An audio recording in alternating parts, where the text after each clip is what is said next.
बोलो सतगुरुदेव की जय हो।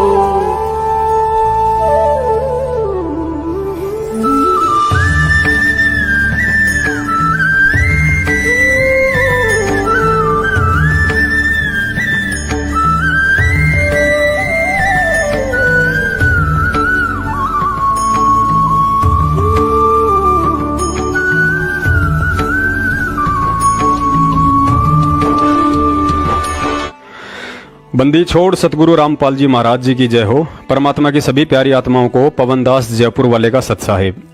पुण्यात्माओं, कबीर परमेश्वर जी की एक वाणी है कि पतिव्रता जमीन पर ज्यों ज्यों धर है पांव, समर्थ झाड़ू देत है ना काटा लग जाओ। इस वाणी में एक शब्द आया है पतिव्रता। पतिव्रता औरत के विषय में कहा जाता है कि उस औरत को ही पतिव्रता कहा जाता है जो अपने पति के अतिरिक्त अन्य किसी गैर पुरुष में पति वाला भाव सौपन में भी ना आने दे। अपने पति के दुख में दुखी और सुख में सुखी तथा जिन मर्यादित कर्मों के करने से उसका पति व परिवार खुश रहे, उसे पतिव्रता औरत कहा जाता है। ऐसी स्त्री को उसका पति विशेष प्यार और सम्मान देता है। गुरुजी ने पतिव्रता स्त्री के विषय में एक और गहरी बात बताई है कि एक पति में आस्था रखने के बावजूद वह औरत भी पतिव्रता कहलाने के लायक नहीं होती है, जो अपने पति को तो परमेश्वर मानती है लेकिन परिवार में सास ससुर आदि के साथ अच्छा व्यवहार नहीं रखती है। ऐसी औरत पतिव्रता होने के बावजूद भी संपूर्ण पतिव्रता कहलाने का हक नहीं रखती है। ठीक यही स्थिति आध्यात्मिक जीवन में विशेषकर उन लोगों पर लागू हो जाती है जो सच्चे सतगुरु की शरण लेकर भक्ति में लग जाते हैं। उसके बाद वह शरीर एक आत्मा और सतगुरु उसका परमात्मा अर्थात पति परमेश्वर कहलाता है। अब सतगुरु केवल उन्हीं आत्माओं की भक्ति और क्रियाओं से प्रसन्न होता है जो आत्माएं पतिव्रता धर्म का पालन करते हुए आगे बढ़ती हैं। गुरुजी कहते हैं, जिन बातों से गुरु दुख पावे तिन बातों को दूर भगावे। अर्थात एक भगत चाहे वह स्त्री हो या पुरुष, सामाजिक या आध्यात्मिक क्षेत्र में उसके द्वारा की गई जिन क्रियाओं से यदि उसका पति अर्थात सतगुरु दुखी होता है, उन्हें वे बातें और कर्म पसंद नहीं हैं तो उन्हें तुरंत अपने दिलो दिमाग से निकाल फेंक देना चाहिए। उदाहरण के लिए, यदि किसी औरत के पति को उसका हार श्रृंगार करना या चटक मटक कर चलना पसंद नहीं है तो उस औरत ने उस क्रिया को तुरंत त्याग देना चाहिए, वरना उसका पति अंदर ही अंदर दुखी रहता है तथा अपने पति को मन कर्म वचन से भी दुख देने वाली औरत को पतिव्रता नहीं कहा जा सकता है। कहते हैं, एक बाल पर दो छक्के और जिंदगी में दो मौके किसी भाग्यशाली इंसान को ही प्राप्त होते हैं। अतः सतलोक में पतिव्रता पद से गिरकर घोर अपराध कर चुकी हम आत्माओं का असली पति परमपिता परमेश्वर कबीर साहेब सतगुरु रामपाल जी महाराज जी के वेश में आज पुनः हमारी उस महागलती को क्षमा करके अपनी भूल सुधार का मौका देते हुए हमें पुनः पतिव्रता धर्म का पालन करवाकर सतलोक ले जाने के लिए आए हैं तथा हमें पतिव्रता बनाने की खातिर वे आज इस काल लोक में किस कदर मुसीबतों का सामना कर रहे हैं। जिन जज और मंत्रियों के घर में उनकी औरतें नहीं सुनती है, ऐसे लोगों से सजा सुनकर जेल में तकलीफ उठा रहे हैं। जिन पुलिस वालों की अपने घर में कोई इज्जत नहीं है, वही पुलिस वाला जेल में उन्हें कोई भी बात कहकर निकल जाता है। कहने का मतलब है, ये सब जो भी कुछ हुआ है हम आत्माओं की उस नालायकी और नासमझी का परिणाम है जो हमने गुरु गद्दार सतलोक आश्रम मैनेजमेंट हरियाणा और सतगुरु रामपाल जी महाराज जी के गद्दार भाई महेंद्र व परिवार वालों के इशारों पर अज्ञानता में बरवाला कांड के समय दुनिया के सामने कमांडो बनकर ड्रामा पेश किया था। गलती यही रही कि हमने इन गद्दारों पर विश्वास कर लिया था कि ये लोग तो गुरुजी के भाई बंधु हैं, 24 घंटे उनके आसपास रहते हैं, फिर ये लोग झूठ या गलत कैसे कर सकते हैं। लेकिन हमारी आंखें उस समय खुली जब गुरुजी ने मीडिया के सामने अपना बयान दिया कि मैं तो कोर्ट में तारीख पर जाना चाहता था लेकिन मुझे आश्रम में रोक के रखा हुआ था और ये जितने भी लोग कमांडो बने हुए थे ये मेरे नहीं बल्कि राष्ट्रीय समाज सेवा समिति अर्थात सतलोक आश्रम मैनेजमेंट के थे।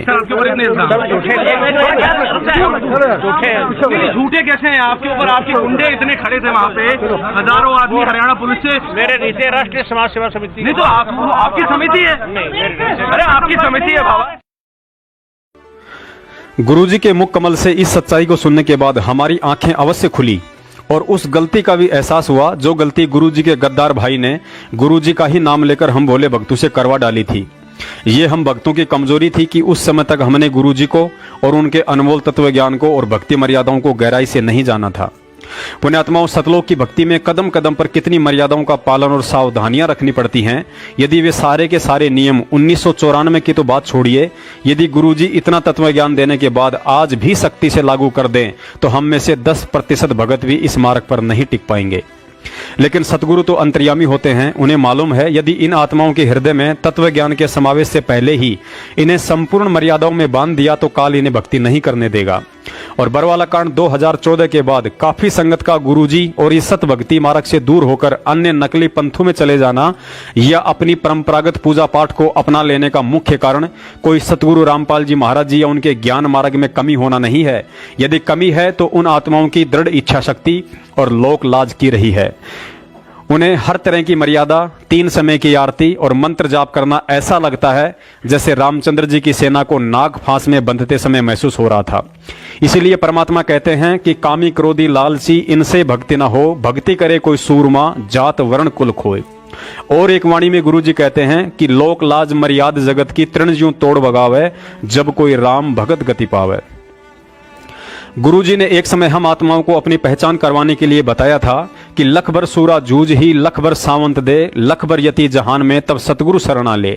इस वाणी में यति शब्द का अर्थ समझाते हुए गुरुजी ने हनुमान जी का उदाहरण देकर बताया था कि असंख्य युगों बाद बड़े सौभाग्य से पूर्ण सतगुरु की शरण अर्थात नाम उपदेश केवल उन्हीं आत्माओं को मिलता है जिन्होंने लाखों जन्म सूरवीर इंसानों के पाए हों, लाखों जन्म सावंत जैसी देव वाली पुण्यात्माओं के पाए हों, लाखों जन्म सीता जैसी पतिव्रता औरत के और लाखों जन्म हनुमान जी जैसे यति पुरुष के पाए हों। और ऐसा सौभाग्य इस पृथ्वी पर सच्चे सतगुरु संत रामपाल जी महाराज जी की उन्हीं आत्माओं को प्राप्त है जो उनके ज्ञान को आधार बनाकर भक्ति कर रही हैं। गुरुजी ने बताया कि काल भगवान ने तुम्हें अज्ञान से इतना ओतप्रोत कर डाला है कि तुम्हें यह विश्वास ही नहीं हो पा रहा है कि हम ही वो आत्माएं हैं जिनके लिए परमात्मा ने यह वाणी बोली है। और राम भगत हनुमान जी जैसे यति पुरुष के लाखों जन्म पाकर आज संत रामपाल जी महाराज जी की शरण में हैं, चाहे वह स्त्री हो या पुरुष। वर्तमान में सतगुरु रामपाल जी महाराज जी से जुड़कर भक्ति करने वाली आत्माओं के लिए विशेष संदेश। सतगुरु रामपाल जी महाराज जी ने बताया कि परमात्मा की भक्ति में सबसे बड़ी महत्वता विश्वास की होती है। यदि आपको सत्संग सुनकर यह विश्वास हो जाता है कि कबीर साहिब ही परमात्मा है और संत रामपाल जी महाराज जी से बढ़कर आज इस पृथ्वी पर कोई सतगुरु नहीं है, तो समझ लो उसी दिन से परमात्मा आपके साथ हो जाता है, चाहे आपने नाम दीक्षा ले रखी है या नहीं।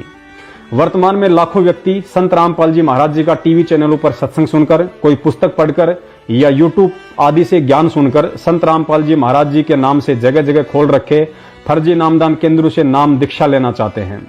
लेकिन उन भोली आत्माओं को इस बात की जानकारी नहीं है कि ये फर्जी नामदान केंद्र अपने धार्मिक व्यापार के लिए संत रामपाल जी महाराज जी के गद्दार भाई और सतलोक आश्रम मैनेजमेंट के लुटेरों ने खोल रखे हैं, जिनके नालायकी और गुरु गद्दारी के चलते बरवाला कांड हुआ और गुरुजी आज जेल में दोहरी उम्र कैद की सजा काट रहे हैं।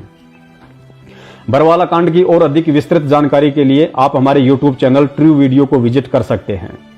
निसंशय गुरु जी का तत्व ज्ञान अजरो अमर है। उनके सत्संग आत्मा को अपनी ओर आकर्षित करते हैं और इसी आकर्षण के चलते कोई भी आत्मा उनसे जुड़ना चाहेगी। लेकिन काल भगवान ने जगह जगह फर्जी नामदान केंद्र खुलवाकर वहां अपने एजेंट बैठाकर एक और जाल फैला रखा है। जो व्यक्ति एक बार अनजाने में वहां से नाम दीक्षा ले लेता है, उसके बाद ये धार्मिक व्यापारी उस भगत पर तरह तरह के फर्जी आदेश थोपकर उसे लूटने में लग जाते हैं। पहला आदेश, अब दूसरा नाम सतनाम लेने के लिए तुम्हें 4 बार हिसार जेल के आगे गुरुजी की पेशी वाले दिन दंडवत प्रणाम करके आना पड़ेगा। अगर आप 1 साल में 4 बार हिसार पेशी पर नहीं गए तो नाम खंड हो जाएगा। दूसरा आदेश, घर में और शरीर में विशेष लाभ चाहते हो तो 15,000 रुपए का पाठ और 2100 रुपए की ज्योति के नाम पर नामदान केंद्र पर पैसे जमा करवा सकते हो। तीसरा आदेश, फला फला तारीख को रोहतक और जबलपुर में विशाल भंडारा है, जहां रक्तदान और देहदान का कैंप लगेगा, वहां गुरुजी के आदेश से रक्तदान करना होगा। चौथा आदेश, गुरुजी का आदेश है, आप अपने घर पर 10 भक्तों के साथ सत्संग नहीं करवा सकते और ना ही भंडारा करवा सकते हैं, नहीं तो नाम खंड हो जाएगा। 5वां आदेश, पवनदास जयपुर वाला गुरुद्रोही है, यदि ट्रू वीडियो चैनल पर उसके वीडियो देख लिए तो तुम्हारा नाम खंड हो जाएगा। 6वां आदेश, गुरुजी ने जेल से आदेश दिया है कि हमें बीजेपी सरकार को हराना है और कांग्रेस को जिताना है। उसके लिए सभी भक्तों ने बीजेपी का गली गली जाकर गले में कुत्ते की तरह कांग्रेस का पट्टा डालकर विरोध करना है। ऐसे ऐसे ना जाने कितने ही फर्जी नियम उस भगत को अपना गुलाम बनाए रखने के लिए जबरन उस पर थोप दिए जाते हैं और अंत में वह या तो नाम छोड़ देता है या ट्रू वीडियो चैनल पर पवनदास के वीडियो देखकर उसके बाद बरवाला कांड की सच्चाई और गुरुजी के यथार्थ भक्ति विधि से परिचित होकर शांति से घर बैठकर अपनी भक्ति करता है। वर्तमान में सतगुरु रामपाल जी महाराज जी से जुड़ने और भक्ति करने का यथार्थ तरीका। पुण्यात्माओं, किसी भी संत या पंथ से जुड़ने या नाम उपदेश लेने से पूर्व आपके लिए उस संत का ज्ञान अर्थात सत्संग समझना प्रथम अनिवार्य है। यदि आप जल्दबाजी में अपने किसी बिगड़े हुए काम या संतान प्राप्ति के लिए संत रामपाल जी महाराज जी से जुड़ना चाहते हैं तो ये आपकी मूर्खता और जल्दबाजी होगी। गुरुजी ने इस भक्ति मार्ग का प्रथम उद्देश्य मोक्ष को बताया है और मोक्ष प्राप्ति के उद्देश्य से आप तभी जुड़ सकते हैं जब आप उनके सत्संग सुनकर पहले ज्ञान को आधार बनाएं। यदि आप बुद्धिमान और विवेकी इंसान हैं और आपने गुरुजी के सत्संग सुनकर नाम दीक्षा लेने का मानस बनाया तो आपके जहन में एक सवाल जरूर आएगा कि मैं जिस परम संत से नाम उपदेश लेना चाहता हूं, जिसका ज्ञान इतना पवित्र और निर्मल है, जो संत मन कर्म वचन से इतना पाक साफ है, तो फिर जेल में क्यों है? क्योंकि ऐसा अनमोल ज्ञान और लाखों लोगों का भक्ति से जीवन संवारने वाले संत की जगह जेल नहीं बल्कि आश्रम होती है। और जब आप यह सवाल इन फर्जी नामदान केंद्रों पर बैठे एजेंटों से या संत रामपाल जी महाराज जी के कलयुगी परिवार वालों से पूछोगे तो आपको एक ही जवाब मिलेगा कि गुरुजी की लीला चल रही है। अब यदि यह लीला आपके समझ में आ जाए तो आप बेशक इन फर्जी नामदान केंद्रों से नाम दीक्षा ले लेना, और यदि उन एजेंटों का जवाब आपके गले नहीं उतरे तो नीचे का वीडियो देखकर भले ही आज और अभी इसी क्षण से भक्ति शुरू कर देना। सतगुरु पल पल आपके साथ और आपको अपनी पलकों पर बैठाकर भक्ति करवाएगा और कदम कदम पर रक्षा करेगा। सच्चे और पूर्ण सतगुरु के विषय में परमात्मा ने कहा है कि अंतर्यामी एक तू आत्म के आधार, जो तुम छोड़ो हाथ तो मोहे कौन उतारे पार। साक्षात परमात्मा कबीर साहिब जी के अलावा इस पृथ्वी का कोई भी प्राणी सतगुरु बनकर भक्ति नहीं करवा सकता है, अर्थात सतगुरु रूप में स्वयं परमात्मा ही यहाँ आते हैं, इसीलिए सतगुरु अंतर्यामी है। अतः सर्वप्रथम संत रामपाल जी महाराज जी को हृदय से अंतर्यामी स्वीकार करना होगा। उसके बाद यदि आप उनकी भक्ति करना चाहते हैं तो उनका किसी भी फोटो स्टूडियो या कंप्यूटर वाले से छोटा सा फोटो निकलवाकर अपने घर या मकान में किसी भी ऐसी जगह विराजित करें जहां अन्य किसी देवी देवताओं की पूजा पाठ ना होती हो। उसके बाद हृदय से बोलकर या मन ही मन में एक संकल्प कर लें कि हे परमपिता परमेश्वर, आज से पहले मैं आपकी भक्ति और ज्ञान से अनजान था, लेकिन आपके अनमोल सत्संग सुनकर आज मुझे दृढ़ विश्वास और पक्का यकीन हो गया है कि आप ही वो परमात्मा हैं जो इस आत्मा को काल जाल से छुड़वाकर सतलोक भेज सकते हैं और जीते जी अपने चरणों में लगाए रखकर यहाँ के आवश्यक सुख भी प्रदान करते हो। हे सतगुरुदेव, आज के बाद मैं मन कर्म वचन से आपको अपना परमात्मा स्वीकार करते हुए अपना तन मन धन आपके चरणों में समर्पित करता हूँ। आज के बाद मेरा सर्वस्व जीवन, चाहे वह दुखों में बीते या सुखों में, आपके चरणों में समर्पित है। मैं पतिव्रता धर्म का पालन करते हुए आपके अलावा इष्ट रूप में अन्य किसी भी देवी देवताओं या माता मसानी, भैरव, भूत, पितृ आदि का सौपन में भी अपने मन में विचार नहीं आने दूंगा। हे परमेश्वर, इस दास के विश्वास और भक्ति को बनाए रखना, और जब तक आप हिसार जेल से बाहर आकर अपने दास या दासी को नाम दीक्षा नहीं दोगे तब तक आप ही के भक्ति विधान और ज्ञान आधार पर चलते हुए 3 समय की आरती करूंगा, घर में देसी घी का खड़ी बत्ती का दीपक करूंगा, आपके सत्संग सुनकर सभी मर्यादाओं को निभाने की पूरी कोशिश करूंगा। हे सतगुरु, यदि जाने अनजाने में आपके दास से भक्ति विधि और मर्यादाओं में कोई त्रुटि बन जाए तो मुझ पापी को तुच्छ बुद्धि जानकर क्षमा करना परवरदिगार। पुण्यात्माओं, यकीन करना यह सत भक्ति है और यह भी निश्चय कर मान लेना कि बिना उस परमात्मा की विशेष रजा और आशीर्वाद के आपके अंदर वर्तमान में ये भक्ति वाले भाव उत्पन्न ही नहीं हो सकते थे। आप जी इस प्रक्रिया के साथ विश्वास के साथ अपना काम धंधा भी कीजिए और भगवान को भी याद करते रहिए। परमात्मा आपके सारे विघ्नों का नाश करेगा और हर पल ये महसूस भी करवाएगा कि वह आपके साथ है। 3 समय की आरती के लिए आप चाहो तो YouTube से वीडियो डाउनलोड कर सकते हैं या सतगुरु आशीर्वाद से हम सत्सेवक आने वाले 8 सितंबर 2019 को सतगुरु दिवस तक नई भक्ति बोध पुस्तक छपवा रहे हैं, जो आमतौर पर भक्तों के पास घर में है उससे भी बड़ी और रंगीन होगी। साथ ही भक्ति बोध को गंदे हाथ ना लगें इसके लिए उसका एक बॉक्स भी बनवाया जाएगा। साथ में एक चरणामृत की शीशी, रक्षा सूत्र और प्रसाद भी होगा। यदि आप गुरुजी से भक्ति का संकल्प करते हैं तो आपके पते पर यह सारी सामग्री डाक द्वारा पहुंचा दी जाएगी। इसका जो भी यथार्थ खर्च होगा वह आपने ही वहन करना होगा। या दूसरा तरीका यह है कि मेरठ में हर महीने के दूसरे रविवार को सत्संग होता है, पता आपको वीडियो के अंत में दे दिया जाएगा। आप जी मेरठ आकर भी भक्ति की यह सारी सामग्री प्राप्त कर सकते हैं। रही बात उन आत्माओं की जो सतलोक आश्रम मैनेजमेंट हरियाणा के फर्जी नामदान केंद्रों से नाम उपदेश ले चुकी हैं और अब सोच रही हैं कि हमने तो जल्दबाजी में इनके चक्करों में पड़कर काफी कुछ गड़बड़ कर दिया है, अब इस नाम को छोड़े या भक्ति करते रहें। परमात्मा की उन सभी प्यारी आत्माओं से प्रार्थना है कि ज्ञान सुनकर नाम उपदेश लेते समय आपका मकसद गलत नहीं था। आपने ज्ञान समझकर अपने आत्म कल्याण के लिए नाम लिया है। आपको उस समय इस सारी घटना और नामदान केंद्रों की हकीकत का पता नहीं था, अतः आप दोषी नहीं हैं। हम सत्सेवकों ने गुरुजी के नाम को नहीं बल्कि गुरुजी के आड़ में चलाए जा रहे इन नामदान केंद्रों को फर्जी बताया है।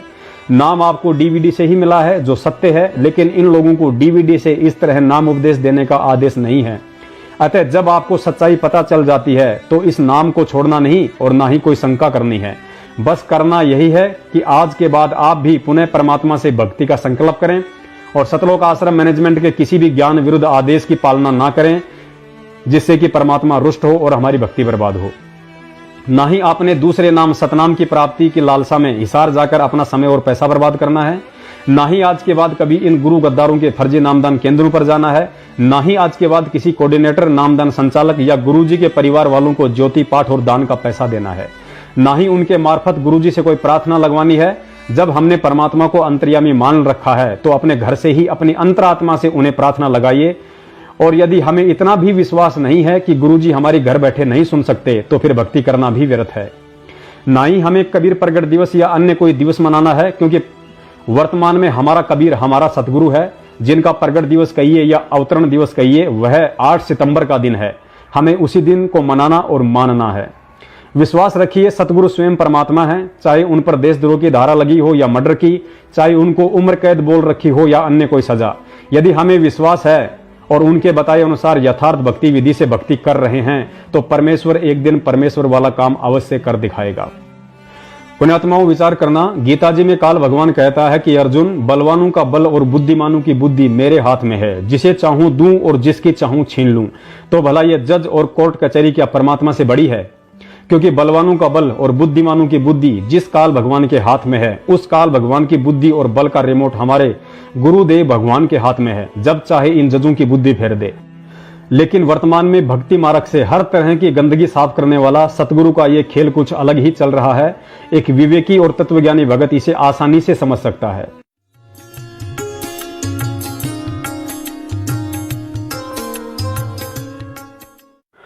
पुण्यात्माओं, अंत में दास आप सभी भाई बहनों से केवल इतनी ही प्रार्थना करेगा कि भक्ति में केवल विश्वास ही जरूरी है और संकल्प लेने के बाद कैसे परमात्मा अपने बच्चे की पल पल रक्षा करते हैं, इसका एक छोटा सा उदाहरण आप जी को यह इंटरव्यू सिखाएगा।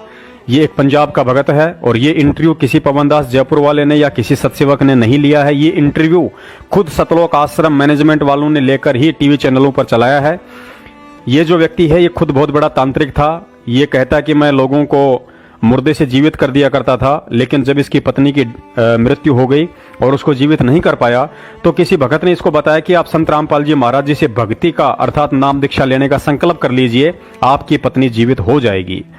पुण्यात्माओं, परमेश्वर कहते हैं सो चल छिद्र मैं करूं अपने जन के काज। इस भगत भाई ने, जो संत रामपाल जी महाराज जी को जानता भी नहीं था, उसने उनसे नाम दीक्षा लेने का संकल्प लिया कि हे परमेश्वर, आप मेरी पत्नी को जिंदा कर दीजिए, मैं आपसे नाम दीक्षा लूंगा। परमात्मा ने उसी क्षण उसकी पत्नी की बॉडी में हलचल की और उसको जीवित किया। आप जी खुद ये इंटरव्यू सुन लीजिए। ये इंटरव्यू खुद सतलोक आश्रम मैनेजमेंट वालों ने ही डाला है, जिनको आज खुद संकल्प पर विश्वास नहीं रहा।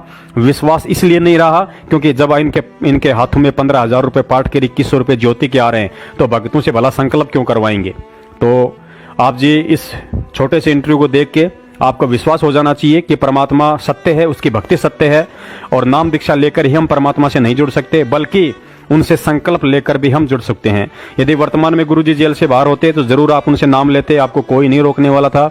लेकिन वर्तमान परिस्थितियां बिल्कुल विपरीत हैं। परमात्मा इस समय हिसार जेल में है और बाहर इन लोगों ने फर्जी नामदान केंद्र खोल रखे हैं। तो वर्तमान में हम लोगों के पास ये भक्ति करने का जो सही रास्ता है वो केवल एक संकल्प ही है। तो ये इंटरव्यू देख के आप जी परमात्मा से संकल्प कीजिए और इसी क्षण अपनी भक्ति में लगिए। परमेश्वर पल पल हम सबके साथ हैं। सत साहिब, जय हो बंदी छोड़ के। सर नमस्कार। नमस्कार जी। सर क्या नाम है आपका? लाल सिंह जी। लाल सिंह जी, कहाँ से आए हैं आप? मोड़ मंडी, जिला बठिंडा जी, पंजाब से जी। सर संत रामपाल जी महाराज जी से नाम दीक्षा लेने से पहले आप क्या भक्ति साधना करते थे? घर पे देवी देवताओं की भक्ति करते थे जी। जैसे हमारे पंजाब में चल रही है मरेड़ कोटला वाला, लाला वाला, काली माता जी, इनके घर पे झाड़ फूस का काम करता था जी मैं सबसे भाई। मेरे इलाके पे जी मेरे से बड़ा कोई तांत्रिक विद्या में जानता नहीं था जी। मैं नहीं जानता मेरे से बड़ा कोई होगा जी। मैं ये तांत्रिक विद्या काम करता था। दिल्ली से चले लोग मेरे पास आया करते थे जी। मुर्दे को जिंदा कर देता था जी। ये मैं काम करा करता था जी। सर आप बता रहे हैं कि आप अपने एरिया के सबसे बड़े तांत्रिक रहे हैं, मुर्दे तक को आप जिंदा कर देते थे, तो फिर आपने संत रामपाल जी महाराज जी से नाम दीक्षा क्यों ली? वो ऐसे हुई जी, मेरी पत्नी की डेथ हो गई घर पे जी, कोई ऐसी स्थिति आई, मृत्यु सैया पे भाग गई जी। सारे रिश्तेदार आ गए सीगे जी, तो सारे रिश्तेदार बोलने लगे इसको तू जीवित करेगा, लोगों को बड़े बड़े काम करता है। मैं भी सोचा हाँ, मैंने सारा झाड़ फूस कर लिया, सारा कुछ करके देख लिया, कोई विद्या कोई काम नहीं करी। फिर मैंने यहाँ काली माता के यहाँ चाकू मारा है जी कि माता इसको जीवित करते। उसने संकेत किया कि मैं लात बांह तोड़ सकती हूँ, थोड़ा बहुत लाभ दे सकती हूँ, इससे ज्यादा मैं नहीं दे सकती। फिर मैं क्या करूं, मेरे को उपाय दस के जा तू। बोलती है इस पृथ्वी पे पूर्ण परमात्मा रामपाल जी महाराज आए हुए हैं, उनसे जाके नाम दीक्षा ले, फिर तेरा कल्याण होगा। मेरे पास बच्चा कुछ नहीं है। फिर मैंने क्या किया जी, रिश्तेदारों के पास फोन किया, किसी भक्त ने मेरे को फोन किया। मैं बोला जी रामपाल के बारे में मैं जानता चाहता हूँ, तो कैसे करूँ। वो मेरी बहन लगती थी बठिंडा से, उसने कहा कि ऐसे करके ना ये सही हो जाएगी, तू संकल्प कर ले कि परमात्मा मैं तेरी शरण में आ जाऊंगा, ये सही हो जाएगी।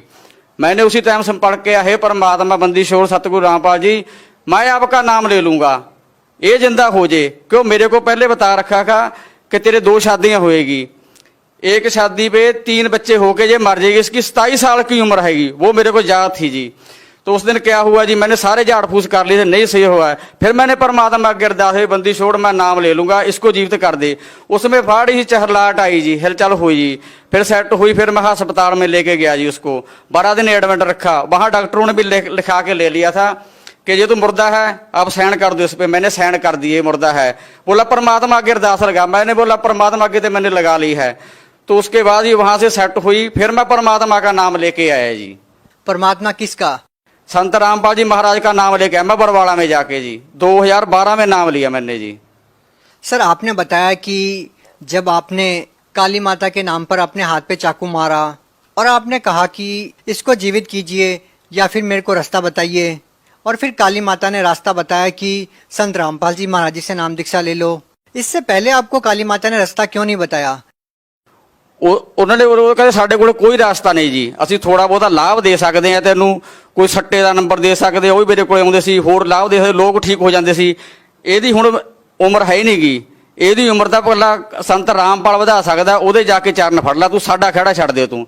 लेकिन आपकी इन बातों पे विश्वास कौन करेगा? ਉਹ ਐਸੇ ਕਰਿਆ ਜੀ, ਮੇਰੇ ਸਾਹਮਣੇ ਚਮਤਕਾਰ ਹੋਇਆ ਜੀ ਉਸਦੇ। ਉਹ ਸਾਰੇ ਕਦੇ ਮੁਰਦੇ ਥੱਲੇ नहीं आप अकेले थे क्या वहाँ पे? सारा परिवार था, मेरे सारे रिश्तेदार, मेरे सस सहुरे सारे आ गए सी। मंजे ते पा रखी सी, चट्टा कपड़ा पा रखा सी। तुसी पिंड च जाके मेरे पुछ सकदे, मोड़ मंडी नवी बस्ती पीरखाने कोले मेरा घर है, लाल सिंह मिस्त्री है मैं जी। तो क्या सभी आज भी उस घटना को जानते हैं? सारे जानते हैं। उस तो बाद जी जो मैं संकल्प कराया परमात्मा मैं नाम ले लूंगा, किते भी बरवाला होवे मैं आके भाल लूंगा। उस तो बाद फिर मैं जी एक भगत नाल गल करी जी, ਜਿਹੜੇ ਰਾਮਪਾਲ ਦੇ ਨਾਮ ਲੈ ਰੱਖਿਆ ਸੀ। ਉਹਨਾਂ ਨੇ ਕਿਹਾ ਵੀ ਇਸ ਤਰ੍ਹਾਂ ਐ ਕਰਕੇ ਤੁਸੀਂ ਇੱਥੋਂ ਜਾ ਕੇ ਇਸ ਤਰ੍ਹਾਂ ਤੁਹਾਨੂੰ ਨਾਲ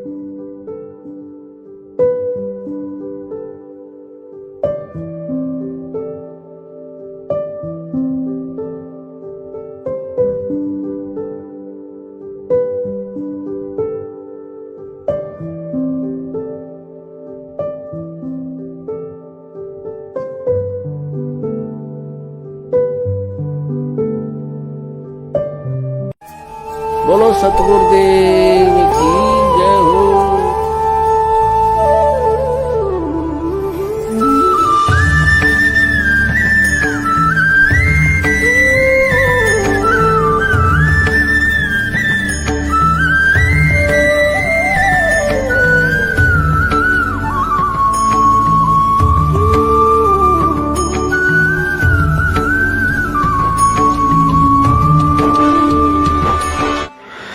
बंदी छोड़ सतगुरु रामपाल जी महाराज जी की जय हो। परमात्मा की सभी प्यारी आत्माओं को पवनदास जयपुर वाले का सत साहिब। पुण्यात्माओं, कबीर परमेश्वर जी की एक वाणी है कि पतिव्रता जमीन पर ज्यों ज्यों धर है पांव, समर्थ झाड़ू देत है ना काटा लग जाओ। इस वाणी में एक शब्द आया है पतिव्रता। पतिव्रता औरत के विषय में कहा जाता है कि उस औरत को ही पतिव्रता कहा जाता है जो अपने पति के अतिरिक्त अन्य किसी गैर पुरुष में पति वाला भाव सौपन में भी ना आने दे। अपने पति के दुख में दुखी और सुख में सुखी तथा जिन मर्यादित कर्मों के करने से उसका पति व परिवार खुश रहे उसे पतिव्रता औरत कहा जाता है। ऐसी स्त्री को उसका पति विशेष प्यार और सम्मान देता है। गुरुजी ने पतिव्रता स्त्री के विषय में एक और गहरी बात बताई है कि एक पति में आस्था रखने के बावजूद वह औरत भी पतिव्रता कहलाने के लायक नहीं होती है जो अपने पति को तो परमेश्वर मानती है लेकिन परिवार में सास ससुर आदि के साथ अच्छा व्यवहार नहीं रखती है। ऐसी औरत पतिव्रता होने के बावजूद भी संपूर्ण पतिव्रता कहलाने का हक नहीं रखती है। ठीक यही स्थिति आध्यात्मिक जीवन में विशेषकर उन लोगों पर लागू हो जाती है जो सच्चे सतगुरु की शरण लेकर भक्ति में लग जाते हैं। उसके बाद वह शरीर एक आत्मा और सतगुरु उसका परमात्मा अर्थात पति परमेश्वर कहलाता है।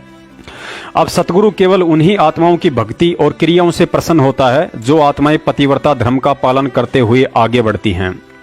गुरुजी कहते हैं, जिन बातों से गुरु दुख पावे तिन बातों को दूर भगावे। अर्थात एक भगत चाहे वह स्त्री हो या पुरुष, सामाजिक या आध्यात्मिक क्षेत्र में उसके द्वारा की गई जिन क्रियाओं से यदि उसका पति अर्थात सतगुरु दुखी होता है, उन्हें वे बातें और कर्म पसंद नहीं हैं तो उन्हें तुरंत अपने दिलो दिमाग से निकाल फेंक देना चाहिए। उदाहरण के लिए, यदि किसी औरत के पति को उसका हार श्रृंगार करना या चटक मटक कर चलना पसंद नहीं है तो उस औरत ने उस क्रिया को तुरंत त्याग देना चाहिए, वरना उसका पति अंदर ही अंदर दुखी रहता है तथा अपने पति को मन कर्म वचन से भी दुख देने वाली औरत को पतिव्रता नहीं कहा जा सकता है। कहते हैं, एक बाल पर दो छक्के और जिंदगी में दो मौके किसी भाग्यशाली इंसान को ही प्राप्त होते हैं। अतः सतलोक में पतिव्रता पद से गिरकर घोर अपराध कर चुकी हम आत्माओं का असली पति परमपिता परमेश्वर कबीर साहेब सतगुरु रामपाल जी महाराज जी के वेश में आज पुनः हमारी उस महागलती को क्षमा करके अपनी भूल सुधार का मौका देते हुए हमें पुनः पतिव्रता धर्म का पालन करवाकर सतलोक ले जाने के लिए आए हैं तथा हमें पतिव्रता बनाने की खातिर वे आज इस काल लोक में किस कदर मुसीबतों का सामना कर रहे हैं। जिन जज और मंत्रियों के घर में उनकी औरतें नहीं सुनती है, ऐसे लोगों से सजा सुनकर जेल में तकलीफ उठा रहे हैं। जिन पुलिस वालों की अपने घर में कोई इज्जत नहीं है, वही पुलिस वाला जेल में उन्हें कोई भी बात कहकर निकल जाता है। कहने का मतलब है, ये सब जो भी कुछ हुआ है हम आत्माओं की उस नालायकी और नासमझी का परिणाम है जो हमने गुरु गद्दार सतलोक आश्रम मैनेजमेंट हरियाणा और सतगुरु रामपाल जी महाराज जी के गद्दार भाई महेंद्र व परिवार वालों के इशारों पर अज्ञानता में बरवाला कांड के समय दुनिया के सामने कमांडो बनकर ड्रामा पेश किया था।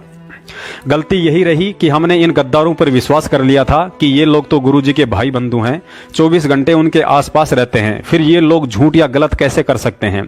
लेकिन हमारी आंखें उस समय खुली जब गुरुजी ने मीडिया के सामने अपना बयान दिया कि मैं तो कोर्ट में तारीख पर जाना चाहता था लेकिन मुझे आश्रम में रोक के रखा हुआ था और ये जितने भी लोग कमांडो बने हुए थे ये मेरे नहीं बल्कि राष्ट्रीय समाज सेवा समिति अर्थात सतलोक आश्रम मैनेजमेंट के थे। झूठे कैसे हैं आपके ऊपर? आपके गुंडे इतने खड़े थे वहाँ पे, हजारों आदमी हरियाणा पुलिस से। मेरे नीचे राष्ट्रीय समाज सेवा समिति। नहीं तो आपकी समिति है? नहीं, अरे आपकी समिति है बाबा। गुरुजी के मुख कमल से इस सच्चाई को सुनने के बाद हमारी आंखें अवश्य खुली और उस गलती का भी एहसास हुआ जो गलती गुरुजी के गद्दार भाई ने गुरुजी का ही नाम लेकर हम भोले भक्तों से करवा डाली थी। ये हम भक्तों की कमजोरी थी कि उस समय तक हमने गुरुजी को और उनके अनमोल तत्व ज्ञान को और भक्ति मर्यादाओं को गहराई से नहीं जाना था। पुण्यात्माओं, सतलोक की भक्ति में कदम कदम पर कितनी मर्यादाओं का पालन और सावधानियां रखनी पड़ती हैं। यदि वे सारे के सारे नियम 1994 की तो बात छोड़िए, यदि गुरुजी इतना तत्व ज्ञान देने के बाद आज भी सख्ती से लागू कर दें तो हम में से 10% भगत भी इस मार्ग पर नहीं टिक पाएंगे। लेकिन सतगुरु तो अंतर्यामी होते हैं, उन्हें मालूम है यदि इन आत्माओं के हृदय में तत्व ज्ञान के समावेश से पहले ही इन्हें संपूर्ण मर्यादाओं में बांध दिया तो काल इन्हें भक्ति नहीं करने देगा। और बरवाला कांड 2014 के बाद काफी संगत का गुरुजी और इस सत भक्ति मार्ग से दूर होकर अन्य नकली पंथों में चले जाना या अपनी परंपरागत पूजा पाठ को अपना लेने का मुख्य कारण कोई सतगुरु रामपाल जी महाराज जी या उनके ज्ञान मार्ग में कमी होना नहीं है। यदि कमी है तो उन आत्माओं की दृढ़ इच्छा शक्ति और लोक लाज की रही है। उन्हें हर तरह की मर्यादा, 3 समय की आरती और मंत्र जाप करना ऐसा लगता है जैसे रामचंद्र जी की सेना को नाग फांस में बंधते समय महसूस हो रहा था। इसीलिए परमात्मा कहते हैं कि कामी क्रोधी लालची इनसे भक्ति न हो, भक्ति करे कोई सूरमा जात वर्ण कुल खोए। और एक वाणी में गुरुजी कहते हैं कि लोक लाज मर्याद जगत की तृण ज्यों तोड़ बगावे जब कोई राम भगत गति पावे। गुरुजी ने एक समय हम आत्माओं को अपनी पहचान करवाने के लिए बताया था कि लख भर सूरा जूझ ही लख भर सावंत दे, लख भर यति जहान में तब सतगुरु शरणा ले।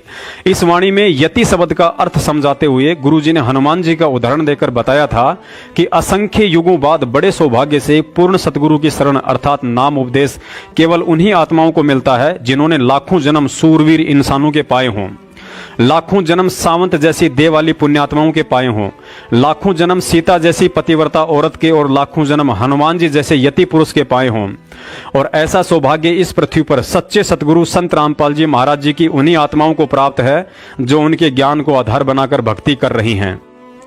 गुरुजी ने बताया कि काल भगवान ने तुम्हें अज्ञान से इतना ओतप्रोत कर डाला है कि तुम्हें यह विश्वास ही नहीं हो पा रहा है कि हम ही वो आत्माएं हैं जिनके लिए परमात्मा ने यह वाणी बोली है। और राम भगत हनुमान जी जैसे यति पुरुष के लाखों जन्म पाकर आज संत रामपाल जी महाराज जी की शरण में हैं, चाहे वह स्त्री हो या पुरुष। वर्तमान में सतगुरु रामपाल जी महाराज जी से जुड़कर भक्ति करने वाली आत्माओं के लिए विशेष संदेश। सतगुरु रामपाल जी महाराज जी ने बताया कि परमात्मा की भक्ति में सबसे बड़ी महत्वता विश्वास की होती है। यदि आपको सत्संग सुनकर यह विश्वास हो जाता है कि कबीर साहिब ही परमात्मा है और संत रामपाल जी महाराज जी से बढ़कर आज इस पृथ्वी पर कोई सतगुरु नहीं है, तो समझ लो उसी दिन से परमात्मा आपके साथ हो जाता है, चाहे आपने नाम दीक्षा ले रखी है या नहीं। वर्तमान में लाखों व्यक्ति संत रामपाल जी महाराज जी का टीवी चैनलों पर सत्संग सुनकर, कोई पुस्तक पढ़कर या यूट्यूब आदि से ज्ञान सुनकर संत रामपाल जी महाराज जी के नाम से जगह जगह खोल रखे फर्जी नामदान केंद्रों से नाम दीक्षा लेना चाहते हैं। लेकिन उन भोली आत्माओं को इस बात की जानकारी नहीं है कि ये फर्जी नामदान केंद्र अपने धार्मिक व्यापार के लिए संत रामपाल जी महाराज जी के गद्दार भाई और सतलोक आश्रम मैनेजमेंट के लुटेरों ने खोल रखे हैं, जिनके नालायकी और गुरु गद्दारी के चलते बरवाला कांड हुआ और गुरुजी आज जेल में दोहरी उम्र कैद की सजा काट रहे हैं। बरवाला कांड की और अधिक विस्तृत जानकारी के लिए आप हमारे यूट्यूब चैनल ट्रू वीडियो को विजिट कर सकते हैं। निसंशय गुरु जी का तत्व ज्ञान अजरो अमर है। उनके सत्संग आत्मा को अपनी ओर आकर्षित करते हैं और इसी आकर्षण के चलते कोई भी आत्मा उनसे जुड़ना चाहेगी। लेकिन काल भगवान ने जगह जगह फर्जी नामदान केंद्र खुलवाकर वहां अपने एजेंट बैठाकर एक और जाल फैला रखा है। जो व्यक्ति एक बार अनजाने में वहां से नाम दीक्षा ले लेता है, उसके बाद ये धार्मिक व्यापारी उस भगत पर तरह तरह के फर्जी आदेश थोपकर उसे लूटने में लग जाते हैं।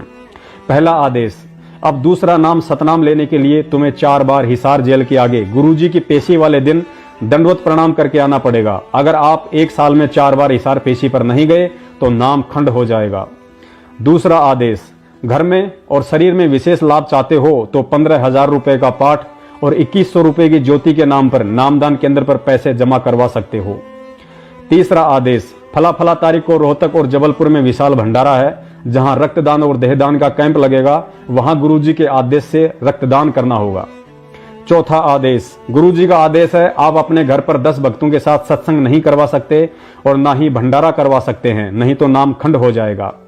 5वां आदेश, पवनदास जयपुर वाला गुरुद्रोही है, यदि ट्रू वीडियो चैनल पर उसके वीडियो देख लिए तो तुम्हारा नाम खंड हो जाएगा। 6वां आदेश, गुरुजी ने जेल से आदेश दिया है कि हमें बीजेपी सरकार को हराना है और कांग्रेस को जिताना है। उसके लिए सभी भक्तों ने बीजेपी का गली गली जाकर गले में कुत्ते की तरह कांग्रेस का पट्टा डालकर विरोध करना है। ऐसे ऐसे ना जाने कितने ही फर्जी नियम उस भगत को अपना गुलाम बनाए रखने के लिए जबरन उस पर थोप दिए जाते हैं और अंत में वह या तो नाम छोड़ देता है या ट्रू वीडियो चैनल पर पवनदास के वीडियो देखकर उसके बाद बरवाला कांड की सच्चाई और गुरुजी के यथार्थ भक्ति विधि से परिचित होकर शांति से घर बैठकर अपनी भक्ति करता है। वर्तमान में सतगुरु रामपाल जी महाराज जी से जुड़ने और भक्ति करने का यथार्थ तरीका। पुण्यात्माओं, किसी भी संत या पंथ से जुड़ने या नाम उपदेश लेने से पूर्व आपके लिए उस संत का ज्ञान अर्थात सत्संग समझना प्रथम अनिवार्य है। यदि आप जल्दबाजी में अपने किसी बिगड़े हुए काम या संतान प्राप्ति के लिए संत रामपाल जी महाराज जी से जुड़ना चाहते हैं तो ये आपकी मूर्खता और जल्दबाजी होगी। गुरुजी ने इस भक्ति मार्ग का प्रथम उद्देश्य मोक्ष को बताया है और मोक्ष प्राप्त